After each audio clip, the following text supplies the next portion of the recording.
Okay, we are now live. We'll get the notification. You'll probably get a notification on your phone here, like I just did just now. That Sunglo is now live. So if you're if you're joining us, we'll give a few minutes here. Let more people jump on.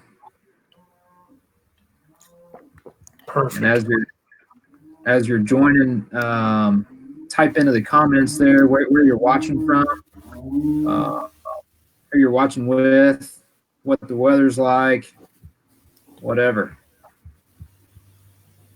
There you go. Pablo's watching in South Texas. It's probably nice and cool in South Texas today, would be my guess. Cool and comfortable, 72 probably. Baylor, what's it at your house? Like 1 million? Yeah, right now it's about 87 right now. The last 2 days, it got real hot, like 96, 97 there, and one of those days we didn't have much wind, and it was pretty miserable. And then yesterday, boy, the wind was about 40, 50, and it was something plus the heat, you know. Yeah. Right now it's not bad, honestly. Yeah. Got Rebecca watching in Mississippi. So yeah, as you're jumping on here, looks like we got about 50 people watching right now. Make sure you're letting us know where you're watching from. We'll get started here in a few minutes. And if you could hit that share button there to share this. So 2 things. So that way you can, number one, go back and find it easier in your Facebook feed, but then also so we can kind of spread the word that we're having this tonight. That's kind of the whole point. We're all kind of in this deal together, and we all want to learn, and we're all trying to learning something that we didn't know before, because I guarantee you that I will for sure. So Marcus is watching there in Kansas. Your family watching from Ohio. Appreciate you guys coming on. Jeff in Ohio. Peep, what's up? Thanks for tuning in there.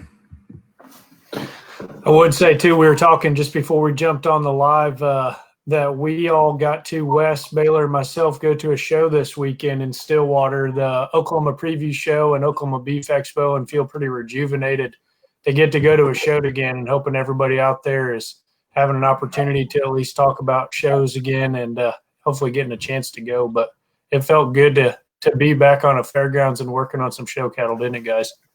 Oh, big time. Yeah, it felt like forever. I mean, honestly, it was crazy getting back and seeing all of my friends and everything else, and getting to work on the cattle and just hang out and be back in that environment was pretty good. Absolutely. Yeah, I think a good dose of normal for everybody is amazing what that'll do for morale, I would say. Nick was really enjoying himself. He was wearing shorts most of the time. Man, it was hot. We were just talking about some of these calves getting a little toasty. I was getting plenty toasty myself. So you can judge my short pants, but I don't know if I would have made it through with jeans on. You got Donnie watching from Ohio, Karen out in Maryland, Michelle in Iowa. We appreciate everybody tuning in and watching. We're about to hit 100 viewers, which is great. So we'll get started here in just a couple minutes. We want to make sure that get as many people on here as we can before we really kind of dive in. So keep sticking on there where you guys are watching from. It's always fun to see. It'd be neat to go back on all the Facebook Lives that we've done over the past 2 months to really see if we've hit about every state. I would dang sure think that we'd be pretty close.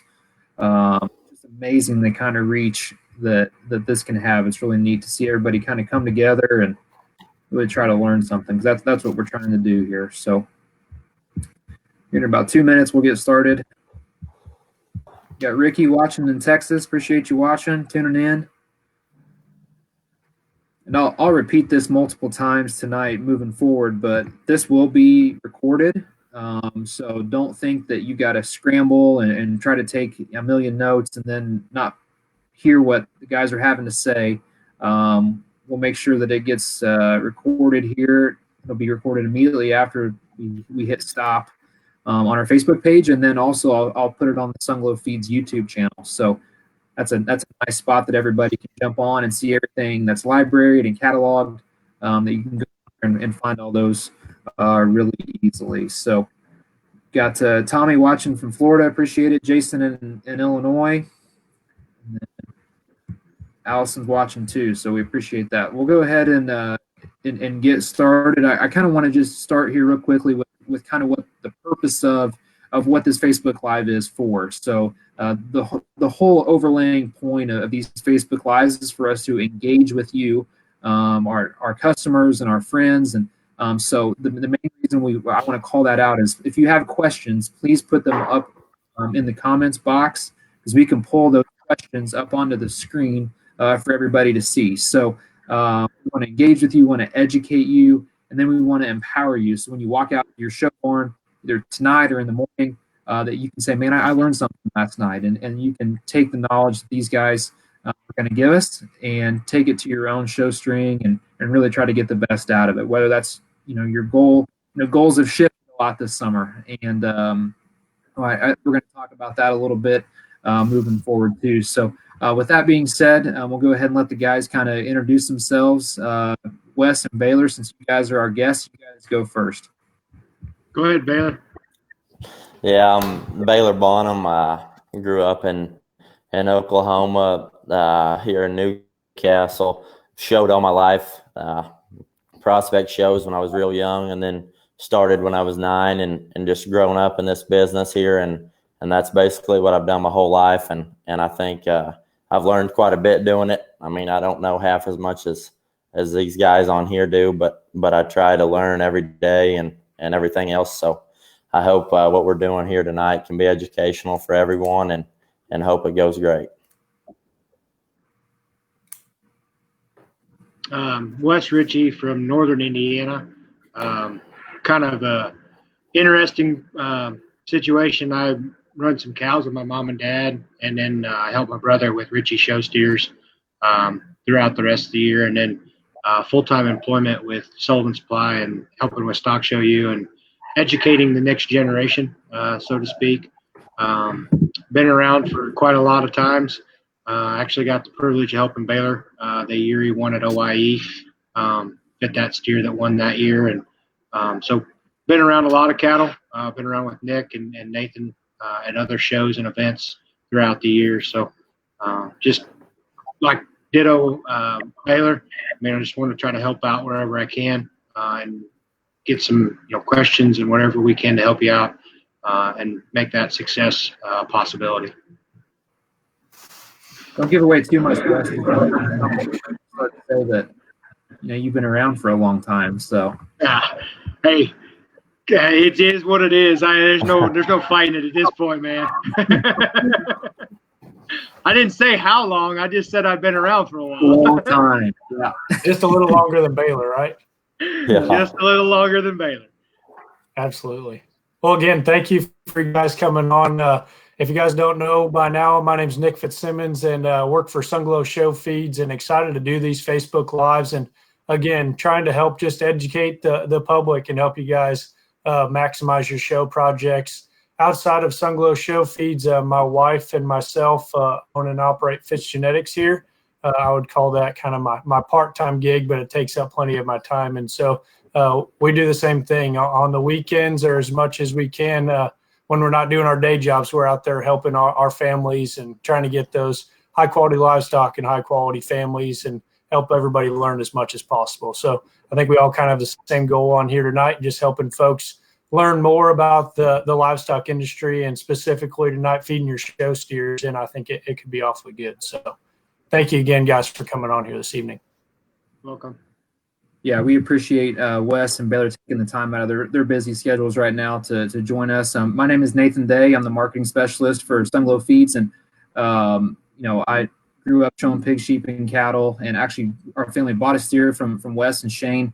It's probably almost 20 years ago now, which is crazy to think about. But we appreciate Wes and Baylor always being advocates for the Sunglo brand. I mean, those guys run part of unbelievable operations that they've had all kinds of success. So we are very that they're able to join us tonight, and we appreciate their business very much. So tonight's going to be really fun. It's going to be, I think, a great evening of information and education.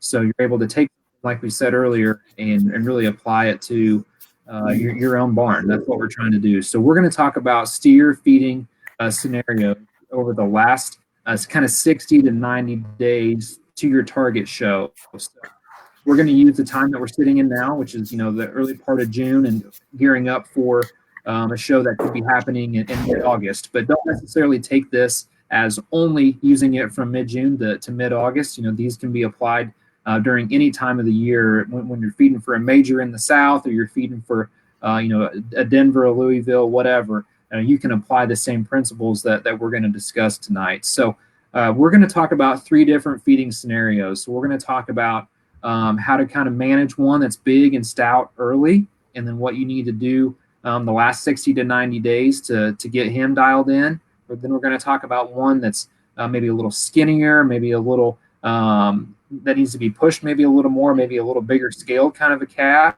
that's later maturing. And then we're also going to be talking about one that's just kind of has no bad days, that really kind of has looked good pretty well all of his life, but at the same time you want to avoid kind of the ditches, and you want to stay and keep him looking as fresh and as good as he possibly can that last 60 to 90 days. So we're going to go ahead and start with ones that's big and stout early. So the other thing that we're going to do tonight that's been different, if you've watched our other Facebook Lives, is we're going to pull up pictures of examples of steers that Wess or Baylor have had a part of. And so that way we can kind of talk through how they fed them and how they managed them, and the feeds that they used, and then just kind of the way that they managed them all the way to the end. So, Nick, if you kind of want to tee it up a little bit on some big and stout early things that you want to be looking for to know, even if your calf is going to be a big and stout one early, kind of some key indicators, and then we'll dive into Wess and Baylor and give us some examples.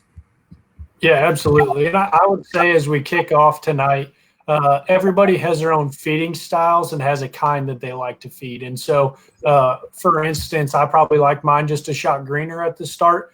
And there's probably someone sitting out there that likes their cattle a bit more mature and ready to go from the get-go, so that they can maybe get to a few more shows, some jackpot shows or something of that nature. And so it takes all different kinds, and people like feeding livestock in different ways. And so with that being said, we're going to go through some of these scenarios. And the first one being, if you have one, and again, you're kind of at the start of your last push, you have one that's big and stout and maybe chubby and has kind of been ready to go his whole life, and maybe to the point of maybe you're pushing a little past what you would deem acceptable as you're starting that final push, and kind of what to look for in those phases. Typically leading up to this point, this is a calf, maybe you jackpotted him heavy because he was ready to go and you had a lot of success, and you think, man, everything's great. This calf's done awesome. We've kind of kicked their tail. But you get to this final point, or the start of your final push, and maybe you're a little overcooked at this point, and kind of talking through how to navigate this last 90 days, I think can be something that is useful for absolutely everybody. I would tell you the very first thing with anybody who feeds a calf in this scenario that I tell everyone is they're not going to look good the whole portion of their life. And so a lot of these calves that fit this scenario, typically you bought them and they looked awesome in the pasture or from someone that a breeder or a trader, and they looked killer. They were chubby and ready to go, and you thought, man, this calf and me, we're going to go hang all kinds of banners. And hopefully you did. But I would tell you that at some point in time in that calf's life, he's probably not going to look like a champion, and that is okay. I try to tell everybody sometimes they don't have to look like they're going to go win a show. And this calf in this scenario is probably going to have to not look like he's going to win a show at some point in time.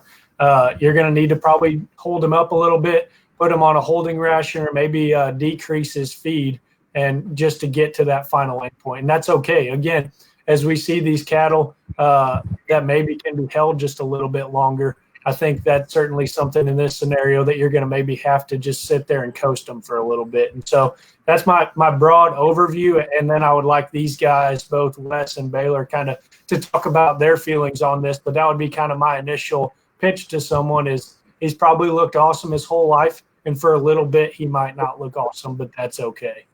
Wess, what's your take on that? Oh, I'd absolutely agree with that. I mean, Them ones that are big and stout and ready to go for us guys here in like northern part of the states. We like to go show right out of the gate, and like the Hoosier Beef Congress and the Lima show that used to be, and other shows there in December. I mean, you want to take a big stout one to go compete, and you got to know that at some point you're going to have to park that thing and get realistic about letting that calf grow and doing the things he needs to, because if you keep pushing on him, it's just going to – that calf's going to be that one that you're standing in the lineup at the county fair or next jackpot show that you go to, and you're going to be about middle of the class, and the judge is probably going to call you on just that, being a little overcooked and maybe not quick and early mature is going to be the terminology that you're going to hear. And I think if you have the mindset that that at some point you're going to let that calf kind of be a calf and grow and do the things needs to do, that's what you got to make sure you keep. We say it around here, it's stay the course. You got to make sure that you know where your endpoint's going to be, and you got to keep staying on top of things and watching them. For me, those are probably the most challenging to manage, because those cattle gain really well. They can gain on air. I mean, basically you can hardly feed them any kind of nutritional value and they'll just gain like crazy. So they are the most challenging because they require a lot more management of watching what's going on from a week by week to day by day type scenario. Absolutely. And just so Baylor doesn't have to touch on the same exact thing, what I think would be really interesting for our audience to listen to is, I think something that your crew does incredibly well is feeding cattle that are just a shot older. And I think that that's an art form. And so for someone who's sitting at home and maybe hasn't left your region or maybe hasn't seen quite as many shows, there could be an instance where Baylor would have shown one that would have maybe been born the same exact time at Tulsa, which would be in October, as what Wess would have shown at, Ohio, which would be the first part of August. Is that right? Yeah. I mean, it's a possibility. Yeah. I mean, there's instances where that has happened. And so, Baylor, can you kind of touch on maybe you're having to feed one a little bit longer and there was a point in his life where maybe he was just a touch chubbier, how you kind of navigate that scenario? Yeah, you're right on feeding those older ones. We do quite a bit, and just in terms of maturity and stuff at the end, we feel like they mature and have the extra edge. But we're big on letting those things during just right before you go to really working on them when they're fat steers, just like 90 days out. Just so, for instance, just breaking those things down and kicking them out, letting them be calves. I mean, I know this may sound crazy, but don't rinse them. Don't do anything to them. Just feed them just a little bit, break them down, just let them be cattle and go out there and just relax and just kind of grow at a slow pace. That way you're not pushing them. They aren't getting big stale headed or getting some chest built up in them. But I mean, like you said, they're not going to look good every day of their life. And that's right. I mean, they need to be broken down to where they can get brought back up, but we do feed a lot of older ones, and you just got to manage them. You just got to watch them week by week, day by day, just in terms of watching how mature they're getting, how fat they're getting, just breaking them down is the main point. You don't want to keep those things just going upwards their whole life, because there's a point where they'll stop on you, and then where you can't go any further. So if you just kind of slow them up there middle of the way through there towards the end or so, then you can keep going up. And I think that's what you got to do with an older one. But some of them are different. I mean, it all depends on the calf. Like if you got a big bellied, chubby one, like you said, heck, he can live on air. You can just feed him hay, whatever, for a month or so and let him kind of get his legs under him and everything else. But yeah, it all just kind of depends on the calf. But we do feed quite a few of those older ones. Perfect. And I think this is definitely a scenario that you're starting to see more and more here in the last few years, especially with kind of those state fair or fall shows. There's so many people raising incredible livestock and raising unique ones that I think we're trying to push the envelope in terms of bone or just mass as you're studying these livestock and still keeping them sound. And one way that you can do that is adding maturity into the mixture. And so in this first scenario, I think that's something that you need to take into consideration, and definitely something that you're thinking about whenever you're watching their condition. These cattle are maybe just a shade older, just to get that added foot size or dimension that maybe you can't with what a naturally aged one would be. And so definitely something to think about as we're working through this very first scenario. Wes, could you kind of run through maybe what you would be feeding at your place on this scenario here, maybe in a bit more specifics? Just if you have one that maybe you got to the end of that jackpot series and you had to whoa up a little bit and then you're looking to go back again, what would that look like? So I think for us, I mean, Shane and I will take a good hard look at some stuff and make some management decisions on what our true endpoint is. And the calf that's in that picture there that y'all can see was one that, was one of them that was big and stout and ready to go right out of the gate. And we showed him pretty extensively through the summer and then right into, Beef Expo, World Beef Expo time. And then after that, we kind of let him coast for a while. That was one that, he was virtually on a pretty much what we call a hay diet in terms of just feed. He had minimal amount of grain and just was on a forage type diet. So like to the fullest two, something like that. He was getting a fair amount of that, and we'd add a little nutritional value in there in some way, shape, or form, whether it's a bag feed or something to that extent. And then have a lick tub out there so he's getting these minerals and stuff to that and such, and just let the calf, like Baylor was saying, let him be a cow. And we just kind of let him be for a while. And then when we got ready to go into the winter shows, kind of turned the dial back up again, and that calf would bloom up real good and look the part and competed pretty high. And then we would kind of coast him again after we got through that, period of time of showing, and then we'd coast him and then get him ready to go when it come time to his endpoint.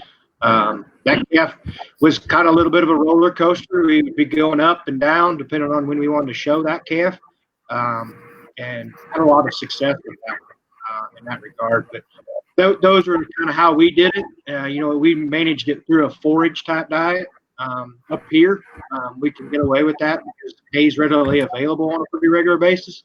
And then we like that to the fullest too, just because it's got that fill and that extra vitamins and minerals in terms of the molasses that keeps that sweet feed kind of taste going. And it just regulating the grain, and we weigh them, periodically about every 30 days. We put the scales underneath of them and see how we're gaining on our daily gain, and now we, staying true to our size and scale and our weight and growth pattern to try to get to that endpoint.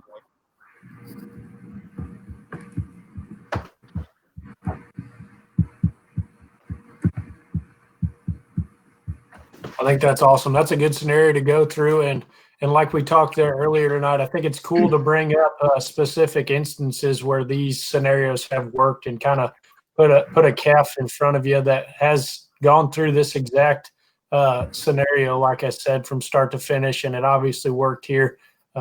Some guys here that do a great job, and a calf that ran through this specific scenario and did it all like it needed to be done. So pretty darn neat. Yep.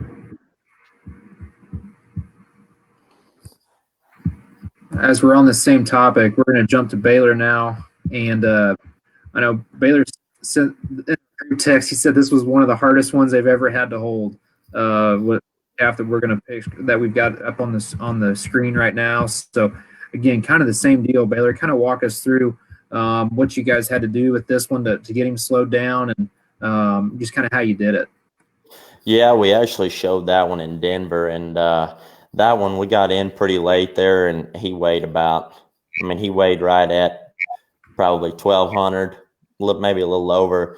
And that one, we knew from the get-go that it was going to be hard to hold that one in terms of weight and still be good on the rib shape and the depth of body and everything. But like Wes was talking, forage is a big part that we did on that one.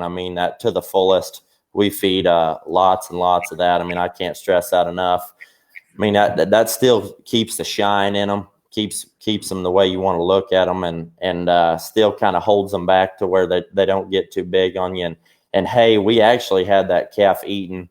I know this may sound crazy, but we had that calf eating almost half a bale, or right at half a square bale of hay at night every day. And I mean, that just seemed to keep it as good as we could.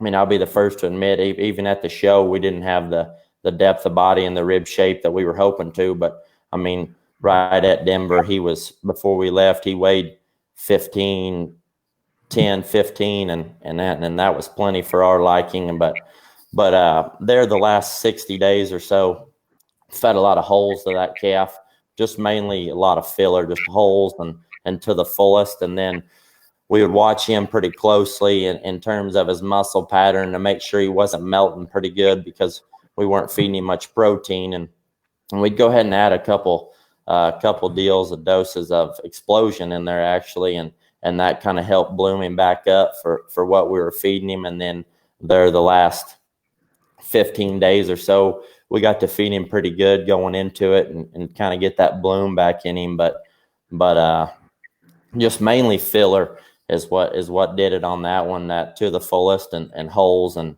hay was a lot. And about every 2 weeks or so, we'd add a couple scoops of finisher in there to kind of give him something sweet to eat and get him back feeling good again. But that one right there was hard to manage, and just filler, I can't stress that enough, was what did it for that one.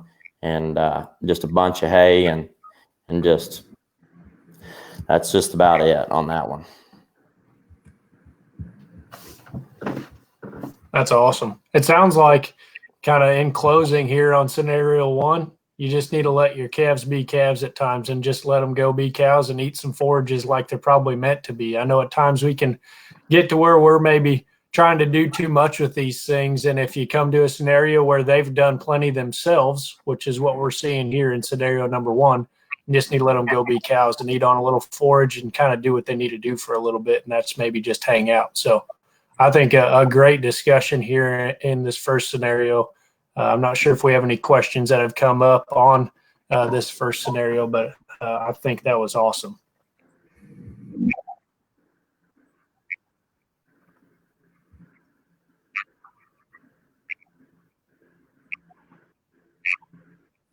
I mean, it all depends on your calf, but I mean, obviously, if they weigh too much, then you got to back them up and go and figure out your plan from there. But that one did take all we had. Yeah, that's great. So I think between the two of those different scenarios and two of those different calves, I mean, really people can garner a lot of great info out of that. So let's jump into our next topic. We're going to talk about one that's maybe a little skinnier and that you need to push, like an earlier or a later maturing one that you really need to kind of keep the gas pedal down on. Without burning him up too. I mean, because there can be a fine line there that when you push too hard, things can get off the rails a little bit. So maybe go ahead and kind of tee these guys up on that deal. Yeah, for sure. And I think that when we're doing all this, there's obviously different nuances in each one of these scenarios, but definitely this is kind of broad strokes on the three kind of gaps that you would see in a feeding phase. But in a skinnier one or an immature one, in my opinion, this is probably the simplest answer or the simplest way that you can feed one. Now, it's going to come with some frustrations because at some point in time, your calf just can't gain anymore when you have them topped out. But essentially what you're doing here is you're just feeding your calf grain. And it's about as simple as that, and just trying to keep everything going in the right direction with, like Nathan said, not trying to do just too much or top them out, because there is times where you can come into kind of some acidosis issues, but more than anything, you're just feeding your calf grain, hoping like heck he turns it into weight. But Wes, you want to kick us back off again and maybe talk about if you've ever had this scenario run through? I'm sure you have. Oh yeah. Let us know kind of how that's going. I know this one can be frustrating because you can only do so much. Yeah, I mean, I guess for us, I mean, it's one of them scenarios where once again we sit down and we talk about it. Whether it's with the family or whether it's one that we've got here for Dallas to show. And we got to get realistic with ourselves in terms of where that calf's endpoint is going to be.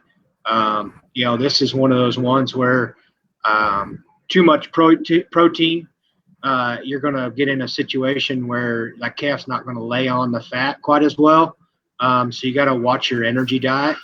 We start looking at the fat content of the feed. We look at the protein content and try to find a balance of where that's going to be with that calf in terms of daily gain.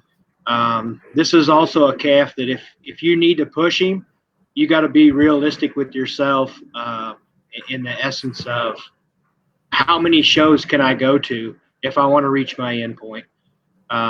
And I think that's the hardest thing for some families that will take a skinnier one and go home and want to feed on. And then, 35, 40 days in, they're like, oh, we want to show this thing 15 times. And I'm like, no, you can't. It's just not possible. Like, you're going to have to change your endpoint at some point, it just ain't going to be possible.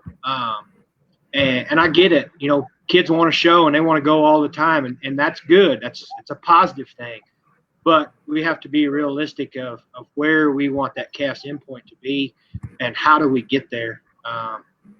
So what we're going to do on something like this is, once again, scale. We're going to scale in the feed. We're going to be making sure we're caning, we're staying 2% of his body weight is what his intake's going to be a day. And if we think we can get more and he'll eat it, we're going to push him. But there's a management in terms of the feed bucket here in the essence of how much can you get in that calf without burning him up, like Nick was saying. And I think for us, we try to go as far as we can go and pushing them. And then if that deal is, 12 pounds of feed twice a day, then he's not quite like you can get him going. He does it for maybe 3 or 4 days. Then all of a sudden he's going to crash on you. It's inevitable. He's going to max himself out. And then when he does that, then you got to wait a half a feeding or a day. And then you got to back him up about 11 pounds, 10 and a half, and then just roll. And then watch it from there. And then that way you're constantly keeping him where he's hungry, but he's not so hungry that he's starving, but he's not so hungry that he's constantly full. It's a fine line and that one there takes some extra people. That may take a parent. That may take your guy you buy your calf from. It could even take your feed guy, your local rep, or 4-H or youth educator to come out and sit down with you and be like, yeah, that calf's making some changes and doing the right things.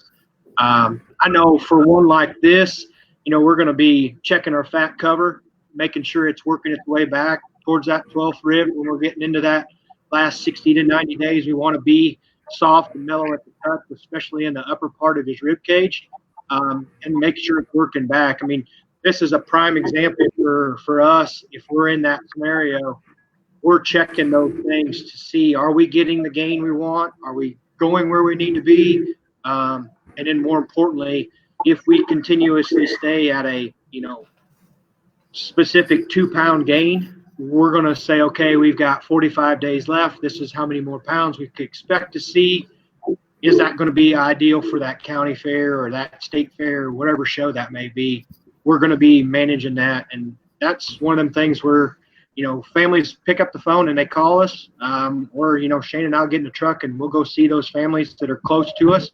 And they tell us what they're doing and we handle them and, kind of give them an idea of what we're feeling versus what they're feeling, and then say, yes, I think this is what you need to keep doing, or man, I think you need to tweak this one just a little bit there in terms of, that one there's pretty soft. I think we maybe need to ease up on him, maybe a little explosion or, something else. And then this one that was a little skinnier and hard doing, man, we got to stay right on that one because we're going to need every day between now and then.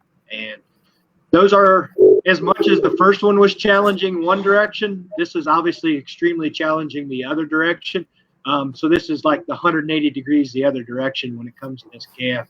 But if if you're looking at cattle in the spring and the fall and you're trying to figure out if your calf's making, gaining, everybody always asks me, what other things can I look to make sure that I'm getting that push and it's a positive mannerism? And I think that the three big ones for me is are they getting any fat deposit in their chest or their cod area? And then how do they handle? And then this is my dad talking more than anything, but how's their stool? If one's rocking and they're really gaining good for you, they're going to have what I call a pudding type stool. It's going to want to stick to their butt, but it's still going to fall down. Those ones that have a little harder stool, you probably need to sit down and have a conversation with your feed guy because their probably intake is not so good. But you don't want to go to the other opposite where it's so loose that a screen door is not going to stop it by no means either. So we look for that. Those are some of the things that we're looking at and trying to manage that calf in that scenario. That's awesome. And I think you touched on a good point there, Wes. Throughout this evening, I think we're going to find that maybe there's frustrations in all three of these scenarios. And maybe I'm doing it wrong, but I've never got done feeding one and said, man, I never got frustrated, or that was never hard. That was really fun. There's always something that comes up that makes it difficult. And so, if it's that easy. Absolutely. Baylor kind of on that frustration real fast too. Yeah, no doubt. Baylor, on that same token, I know you've had the good fortune of maybe having a few more options to show these cattle at, and maybe if one isn't getting to where you think they need to be condition-wise or weight-wise, you can back them up to a different show. And I think that's something that's really neat. So you don't have to talk specifically to that, but talk about maybe how you've seen this scenario in your program and kind of how you guys have handled that. Yeah, like Nick was saying, there's nothing more frustrating than this right here. When you weigh them, you're trying to weigh them every 2 days or 3 days or whatever, and you're trying to put your foot on the scale and make them heavier, or you're getting somebody else's scales saying that's not right. But these lighter ones are hard, man. This one that we have pulled up in the picture, this one was actually one that I showed that ended up reserve grand at the American Royal, and that one right there was one that you had to push his whole life, and we were pretty fortunate on him. He wasn't the sappiest bellied one or the heaviest muscled or just the heaviest of anything, so we could we could dang sure pour the coals to him. We usually just feed one time a day at night on those ones that are right on target or that need held a little bit. But on these ones that need pushed, we actually obviously feed them more, but we split it up into 2 different times, feed them morning and night. That way we can get our consumption rate up. But like Wes was saying, you do need to watch it on getting those things, their gut burned up. I do think that plays a big factor in it. And actually, we use a lot of that probias that's in that cock gun that you can get from Valley Vet or anywhere. It's a blue paste.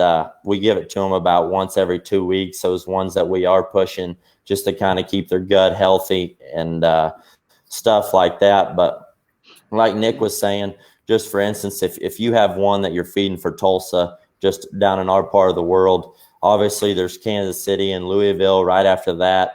Louisville's about a month after, and Kansas City's about a couple weeks. So we just kind of watch those calves grow and develop there once we get them in the cooler and all of our customer cattle, and just kind of go out and look at them.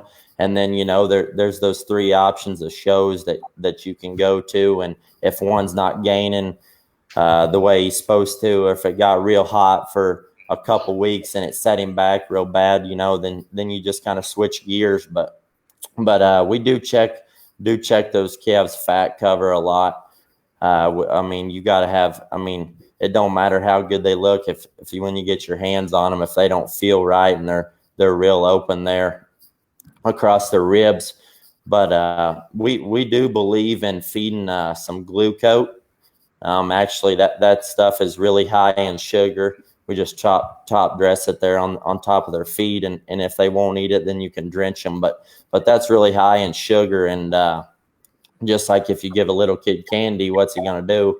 He's going to get a little fatter. He's going to blow up a little bit. So, you know, those ones that need that extra push, we sure do believe in putting that on there.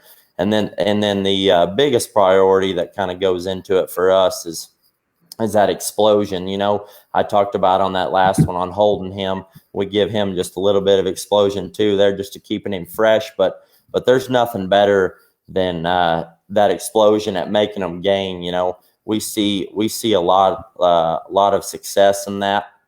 You know, and what's the best unique part about that is that's not going to burn them up in terms of their muscle pattern or be too much for their structure. You know, that stuff's really easy doing, and you can feed quite a bit of it and still get a good consumption rate out of your calf and everything blend right. But yeah, there's just a lot of different stuff that goes into it, but explosion for sure. If you need your calf to gain and he's eating good, that is 100% what you need to put him on. And I mean, I think that right there is good, along with the finisher and grower there for sure if you need to.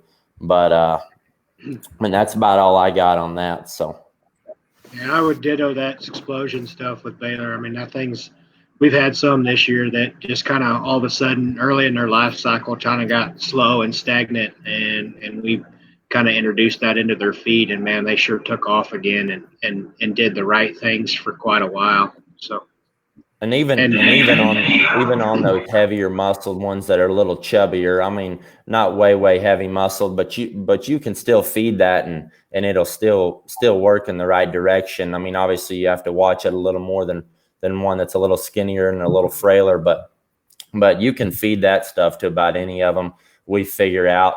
And I mean, it all depends on the dosage and how long you use it, but we sure do believe in that stuff to make them gain. And we're a big proponent of that ProBios. I mean, you know, checking that stuff every, 30 days or whatever, just making sure that gut health stays good, because as long as that gut's positive, you're going to get positive gain. And it's a necessity. As something else that we want to make sure, and I probably forgot to say it as well, is like making sure they have, good fresh hay. When you're trying to push these things, you got to have that in their stomach to help stimulate that and keep that rumen really working hard to do what it needs to do, in that regard. So. For sure. I think that I've had it explained to me in the best way possible is that the gut on your show calf is like the engine for your race car. And if you don't take care of that, you're not going anywhere. Yeah. And I think like you guys both touched on, especially when you're pushing hard on these things, you got to keep that gut healthy in whatever way you guys have decided to do it. You got to keep that gut healthy. I think one other thing in this particular scenario that we need to talk about too, and it's something we've had for a couple of years and it's really gaining popularity, is that man up. And in this scenario, it's kind of what I would call the son of explosion. It's kind of derived from explosion, but it has a hard fat in there that I think is really helpful when you have these skinnier, more immature ones. And that's something that I would recommend to a lot of people. It's a tool that I wish that we had growing up when we were showing steers, and I'm sure both Wes and Nathan can talk to this, but whenever we had one that wasn't gaining weight how we wanted to and we were younger, maybe we were doing it wrong, but we'd just see how many implants we could get in them. And whenever you go check your show calf, yeah, and he's doing things to your feed bunk that'll make you blush. Yeah, you wish you had something like this right here, and that's man. Oh, absolutely. So, yeah, for sure. So we've got a couple questions here. One of them we've already answered about the Appetite Express or ProBios, and you guys have already touched on that of being big proponents of whatever kind of probiotic that you guys have had success with. Again, you want to keep that gut right and that gut healthy. So I know Brandon's question got tore off here at the end. We've got one that what Wes is talking about shutting him down for 24 hours and then brought him back slow, but now he's back at 24 pounds. I'm assuming that would be his total gain or total amount of intake a day, and won't clean it up. He's at 1,200. What do you guys think? So I guess it all depends on endpoint on this calf. So if you're 1,200, but you're looking to show him first part of August or something maybe. Wes, what would you say there? I mean, I think that's one where you just got to back up. You got to find that humming point. I mean, it's just like Nick was saying, like it's an engine, and you got to find that really nice, comfortable humming point in that stomach. And if 24 pounds is too much, then you just don't feed it. Like just try not to get there, even though that you think that's where he's got to be to gain his weight. Maybe that's not what it's got to be. Maybe it's got to be 22. Maybe it's got to be 20. And if it's not that, and he's gaining, go that route. If even like we were talking, Baylor made the comment, the explosion, and then Nick said the man up. I mean, that man up could be the combination that you're needing right now when it comes to that 1,200 pounds. Maybe that's the one, the scenario. You back him up to 20 pounds and then add man up to it so that you can get that gain, you can get that fat, you can get the things that you need to be to get that gain, to get him to 13, or 1275, whatever that number may be that you're saying is ideal for that calf. That's what you're going to shoot for. And that man up it'll lay it on. Once they get humming and get going, man, it can really get it there, but it's going to take a little bit longer, but it's still going to get them there. And that may be one of those cows that he's talking about. That could be one of those perfect scenarios, so to speak. Yeah, I would echo that same great thing and say that you can only go back and start over, have one of those days that you maybe restart the engine a couple times before you really get pushed away from your goal endpoint. And so you got to be careful there and go slow. And if you have one that is skinnier or more immature like this, bump them up easy. I've always been told, and I'm curious to know kind of what you guys think here too, but if you're feeding twice a day, your calf gets a half an hour to eat. And if you're feeding once a day, he gets an hour to eat. And if he's not cleaning it up, you're feeding too much. And so you got to let those calves kind of tell you when they're getting enough and let them do that for about 10 days, 2 weeks before you bump them up again. Because I'm notorious for pushing way too hard if we have one that's a little bit behind. And you'll end up with more frustrations than achievements, I think, by doing that. Yeah. Hey, we've went as far, guys, as feeding 3 times a day. Cattle are natural grazers, and that's what they want to do. So sometimes you got to, take your ration and divide it by 3 and then just kind of space it out a little bit, because sometimes they just don't want to eat that much at that point of the day. Especially if it's really warm outside, they're going to eat for so long and then that's it. And so you got to kind of balance it out where it's comfortable for them to eat midday. I know that daily hair care and all that stuff, when your kids are working the calves and trying to get them ready to go to the show, and you got that morning, you feed them and then you work them and then you go ahead and let them down for the afternoon. Sometimes you got to throw another 2-3 pounds in front of them and just kind of let them munch on that and go, and then go back to your normal ration in the afternoon. So. Yeah, I'm a big believer in not putting too many different kinds of stuff in front of that calf to eat, because I think they get just flat out confused, and they'll eat some of this and they'll nibble on that and then they'll nibble on that, and then by the time that they've ate the top off of all 4 of them different kinds of feeds, then you have your hands tied behind your back and you don't really know what to do. But I mean, just you could add a little to the fullest, maybe a little bit to that calf's diet, just a little bit if you back him up on feed, and that may give him a push there to get going and start eating again. And if he does like that, then that's all right to keep feeding along with him. But I wouldn't try too many different things on him. I hope you guys feel the same. I mean, if there's too much in front of that calf, then he just gets confused and doesn't really know what to do. So if you stick to the same thing and add, like Nick said, that man up is a great product. That'll flat out put it on them if you need them to, and Explosion will put it on them. But I think you just kind of got to stay on path there, and it'll eventually work out. Agreed. So we do have a question. We do have a question around Explosion, and then we'll keep moving on here. Todd's asking, how is Explosion on hair? Will it burn up hair?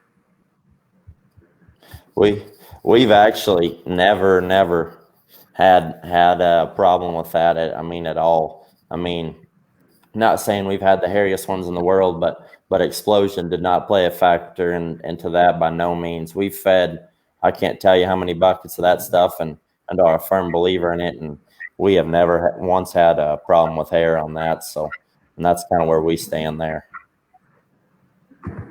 Yeah, I mean, we never had any issues either.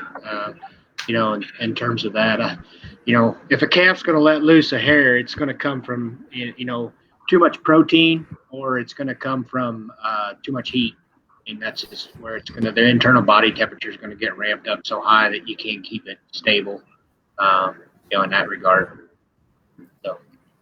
Yeah, I would say I get this question fairly frequently, and my answer always is it's not going to decrease hair growth or inhibit you from hair growth any more than just the latter part of the summer or cranking on them with a hot feed would. And you're kind of putting all those things together in your feeding scenario all at once. And so, yes, that last little bit, it could maybe be a bit harder to put hair on these things, but I think it's probably all three of those in conjunction with one another. I've never known explosion by itself to inhibit hair growth. So I would say no. So I've got one other question that was texted in to me. It said for some reason it wasn't able to show up on the screen. He's asking, on the skinnier steers that read a little rawer because they've been sitting on him or slowing him down, what's thoughts on man up or game on usage? Go ahead, Wes. You got it. Hey, you're a talker. Not like you. I'm sorry. Yeah. Hey, you're a professional. Yeah, professional talker.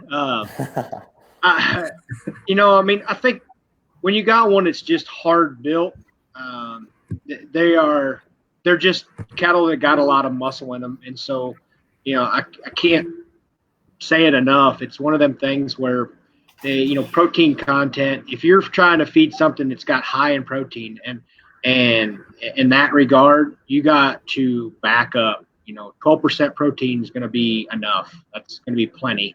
And it can be down to 8%. I mean, we've gone as far that direction if we've had to, but we try to stay around 12. But then you regulate how much their diet they're getting of that product.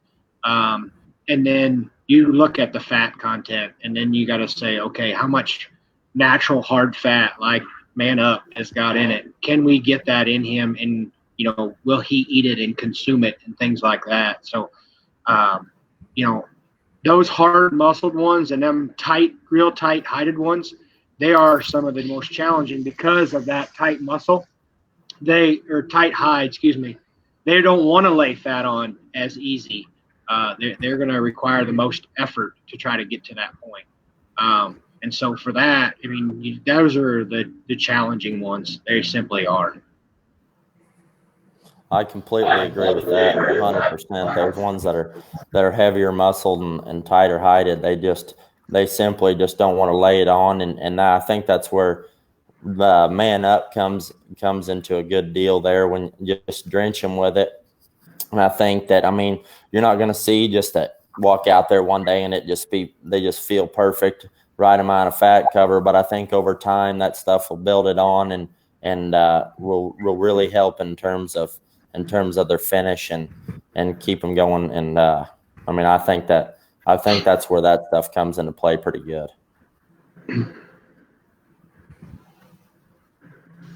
Awesome. Okay. We'll jump into our last feeding scenario as we're pushing up against our time here just a little bit. Man, we still have well over 100 people tuning in and watching. So as long as you guys are good time-wise, we're going to kind of keep it rolling. So our last topic that we're going to discuss here is a calf that just has no bad days, right? Just one that just you kind of go down to the barn every day and you're excited to go down there because he looks just as good as when you bought him, and now you're heading towards your end point, and now you're asking yourself, okay, now what do we do to make sure that we continue to not have bad days? And then once we land on our target show that we're looking, we're peaking at 12 o'clock if we possibly can. So Nick, go ahead, man. Yeah, I think in the other two scenarios, maybe those calves can be a little harder to look at times. But from a feeding standpoint, those are probably a bit more simple than this final one, because in scenario number one, you're essentially not feeding them. And in scenario number two, you're pushing on them. And so those come with some simple answers. I think the third scenario maybe comes with as much frustrations just trying to stay out of the ditch.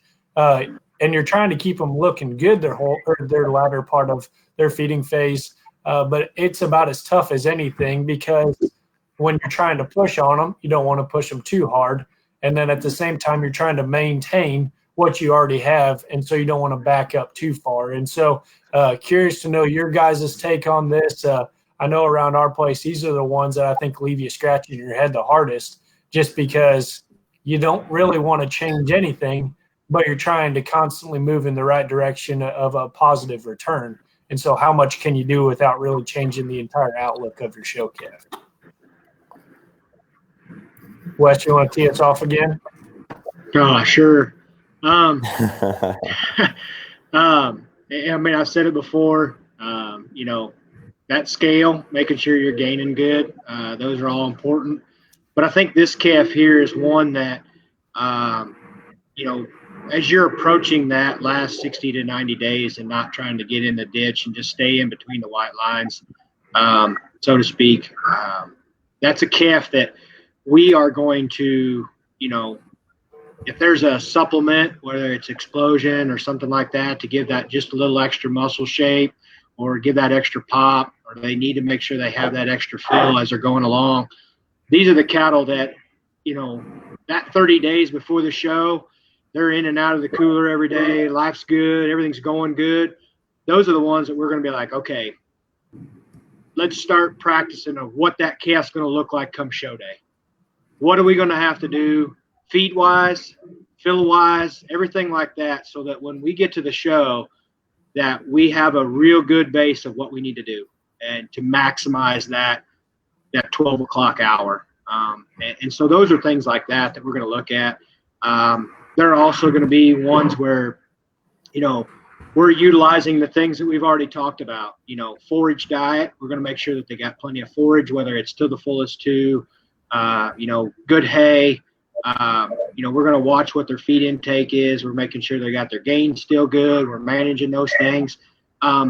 It's a lot less, to me, I think it's a lot less frustrating in reverse to you, Nick, because I think we're headed in that direction.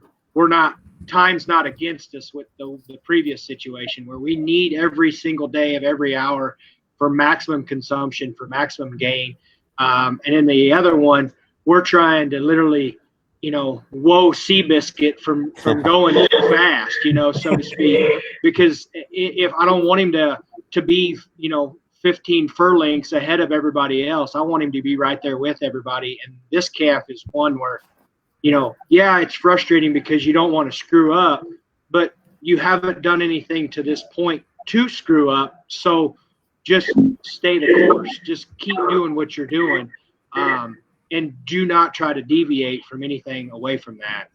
And sometimes these are the families that have one like this or a customer of ours, I think get the most nervous.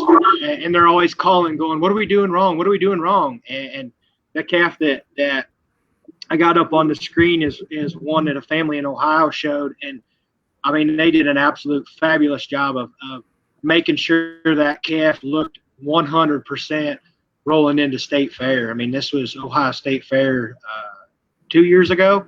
And that calf just, we had some time during the middle where we were really pushing on him to try to make sure we got there. But once we got him going, he just did it all on his own. And, it was all out, the easiness. And we started looking at how do we make sure that calf looks the part? How do we make sure that he has the correct fill, he weighs right, does all this stuff. We were managing that side of the thing versus are we gaining enough? Are we holding him too much?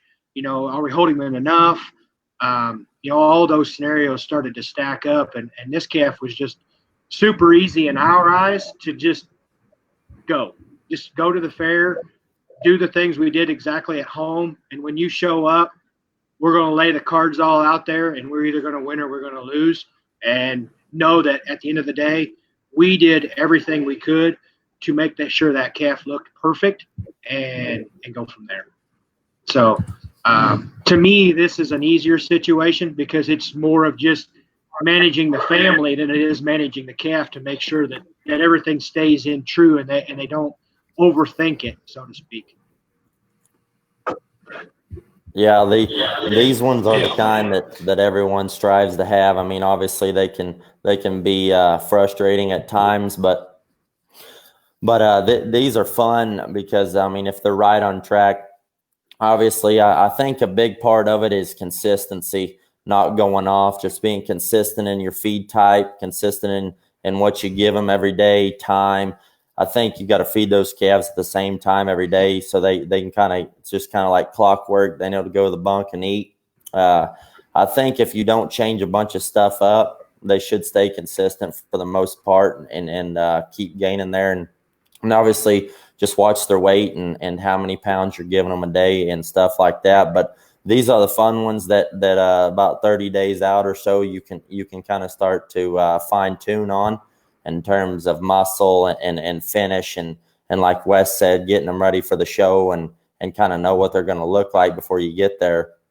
I mean, if you got one that's a little too fat, you feel like that needs a little more, needs to turn a little bit of that into muscle, then obviously, I mean, explosions would work great for that. I mean, I think it all depends on your calf structure. If you got one that's really, really sound at the ground and really, really flexible, I think you can feed quite a bit of that explosion there and then kind of tune that fat up and kind of get it to a good ratio there. But I mean, you just kind of got to watch and make sure they're still doing the same thing and keep them crisp and feeling good.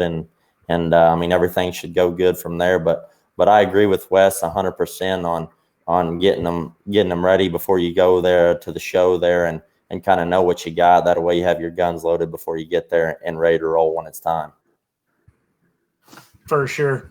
And before Wes keeps calling me out, what I was saying on my show calf and why this is the most struggle for me is because I get anxiety with these calves that I'm going to mess them up. To where the other ones, more or less, you're doing everything you can, either foot on the pedal or taking it completely off. Mm-hmm. I get nervous, Wes, okay? It's okay. It's okay, man. No, hey, I do have one question on this scenario that I think there's a couple different trains of thought, and both you guys, I think, have alluded to it just a little bit here. But when you have this calf and everything's going right the entire time and everything seems to be going in the right direction, do you guys like to land the plane perfectly at the exact endpoint and come right to that exact spot? Or do you like to go past just a little bit and then naturally let them kind of come back to that middle ground? What's your preferences? Go ahead, Baylor. All right. I'll go ahead on this one. You know, I think it kind of depends on the calf. I know I said that a lot, but I think a lot of feeding goes into that. You know, for the most part, I mean, we don't like to get them too far past. I mean, right there, but we want to make sure that we're getting the full deal and maximizing their full potential in terms of where they're going to be in terms of depth of body and fat and muscle and the way it lies on them. Make sure we get the most out of the calf, just so you're not leaving anything on the table there and just not too far, but definitely for sure enough to where you can bring them back if you go too far in terms of fat or something like that, for example. But we do like to go a little bit past perfect, if you will, there at the end. So that way we can make sure we've done all we could to get that calf looking as good as he will. Yeah, I mean, I'll ditto that a little bit.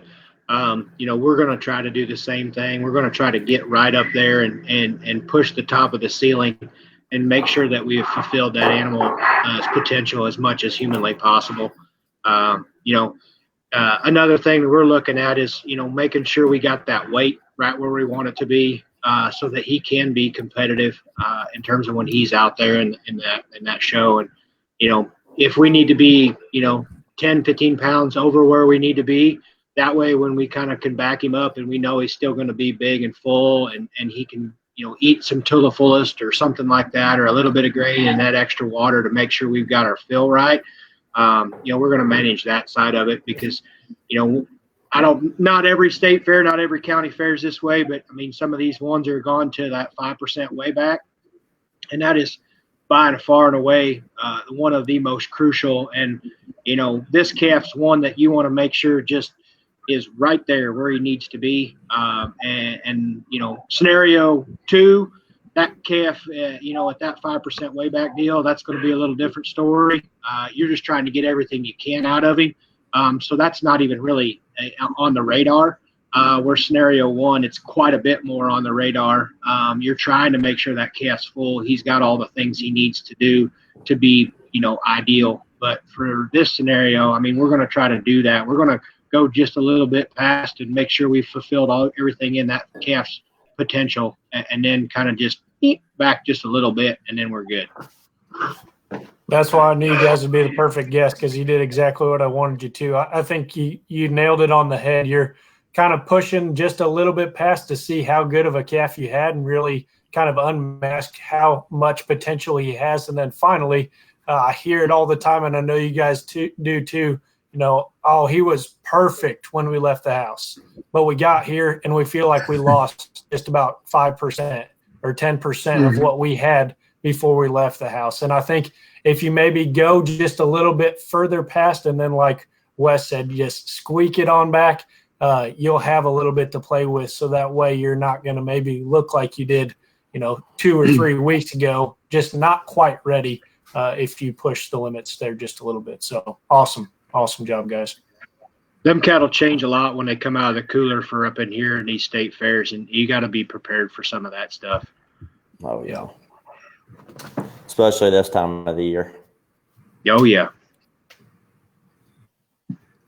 Yeah, this is great. I appreciate your guys' candid responses and, just kind of laying it all out there that it's not a bunch of secrets, right? I mean, it's honestly, a lot of this is just experience. And, the more you feed them, the more of them that you feed them, really the better that you're going to be. That's with anything. I mean, it's impossible to just walk in never having fed an animal and going to a show and expecting to do well. It's virtually impossible. So I think a key takeaway here is even in a year like this, when things have been so up in the air, man, if you've not found something from a feeding standpoint or a management standpoint or a daily care standpoint that you kind of honed in on over the last 3 months, you're probably never going to do it, because there's never been a better opportunity to really kind of hone in and improve your craft. And that's really what these videos are all about, is really helping everybody improve. So we're pushing right up against time. So if you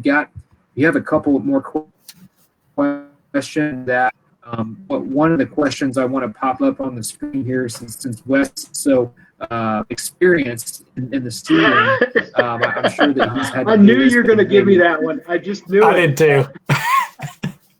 I'm like, he's going to give me that question. I know. I will say I can walk myself back to my probably sophomore year of high school, walking down into the barn and having the crock pot sitting there and seeing the corn. I can smell it. I can be in that moment right there. So go ahead, Wes, on your response to that question here. I mean, I think this one kind of is something that there's a right time and a wrong time to feed it.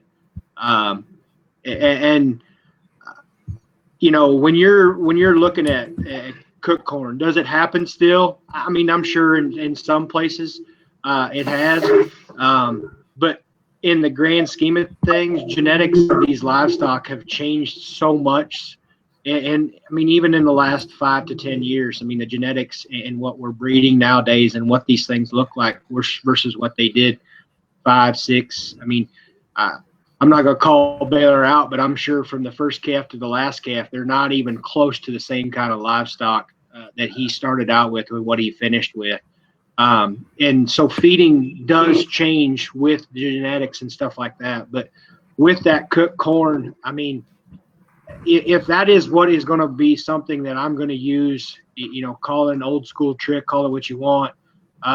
If you're going to introduce that into that calf's diet, the last 60 to 90 days is not where I want to put that calf's diet with a cooked corn. It's not even on my radar. I'm going to do it for Northern Indiana, Michigan, where it's cold in the wintertime and they can handle that extra energy. Sure, I'll go ahead and do something like that. But as the temperature starts to rise outside, yeah, I'm not going to add that extra energy, because you're asking for that perfect scenario where they ask, will it burn hair off of them? Yeah, cooked corn will do it. I mean, it will inhibit hair growth at its maximum potential. It will inhibit it all day long. So, if that's what you're thinking you need to do, I would sure look at what your temperature is outside and then try to, roll it back at a different time of the year if that's what you think you need to do to catch up. And it can be utilized in scenario 2 very easily. It can be, but it's not going to be in that last 60 to 90 days by any means. I would say to kind of put a note in that too. When feeding cooked corn was prevalent, there really wasn't feed supplements. And so to think that we haven't maybe came a ways from cooked corn would maybe be a bit naive. I think there's a lot of options that a guy can do now that's simpler and does the same thing. So I would agree completely. Yeah. Not so hard on the stomach either. Right. I mean, there's a lot more subtle things to stomach, so it doesn't screw stuff up. Yeah. Awesome. Okay. Do you guys have anything, that, Nick, maybe that you want to touch on here right at the end? I thought that was good, man. That's everything that I envisioned it to be for tonight, and I hope that everybody listening got the same thing out of it that we do whenever we're talking to each other. And whenever Nathan asked me who to get on here, these are some guys that I would ask some of these questions to, or running into them at a show. We bounce ideas off of each other, and so hopefully listening to this, it kind of gives you a glimpse into what even us guys do. If you're looking to us for information, we still look to each other for information. We're all just trying to learn. And so I think if we can do that as a community here in the livestock industry, we're all getting better. So thank you for coming with us tonight. For sure. Yeah. You're welcome. Yeah, we appreciate Wes and Baylor and them riding for the brand for us really hard. And I know that for those guys to carve time out of their schedules really means a lot for us. So we appreciate their business very much. If you're watching this, and you are a Sunglo customer, I just want to say thank you. We appreciate your business very much. And if you're not a customer of ours, we'd love to earn your business. We feel like we've got a feed lineup and a supplement lineup that really is unmatched. And we're happy to help you reach those goals, whatever they may be. I mean, if it's going from 5th to 3rd at your county fair, that's what your goal is, great. We're here to help. If your goal is to try to win a national show or a state fair, we can help you do that too. So again, this is all going to be recorded. As soon as I hit stop, it's going to be recorded. You can go back and watch it. It's also going to be posted on our YouTube channel. If you just go on YouTube and search Sunglo Feeds, you'll be able to see it on there at some point tomorrow. So we've got a bunch of videos on there as well. If you want to go on there and check them out and learn, that's what we're trying to do. So thank you guys for joining us. Thank you for watching, and we'll see you next week. Thank you. Thank you. Thank you, guys.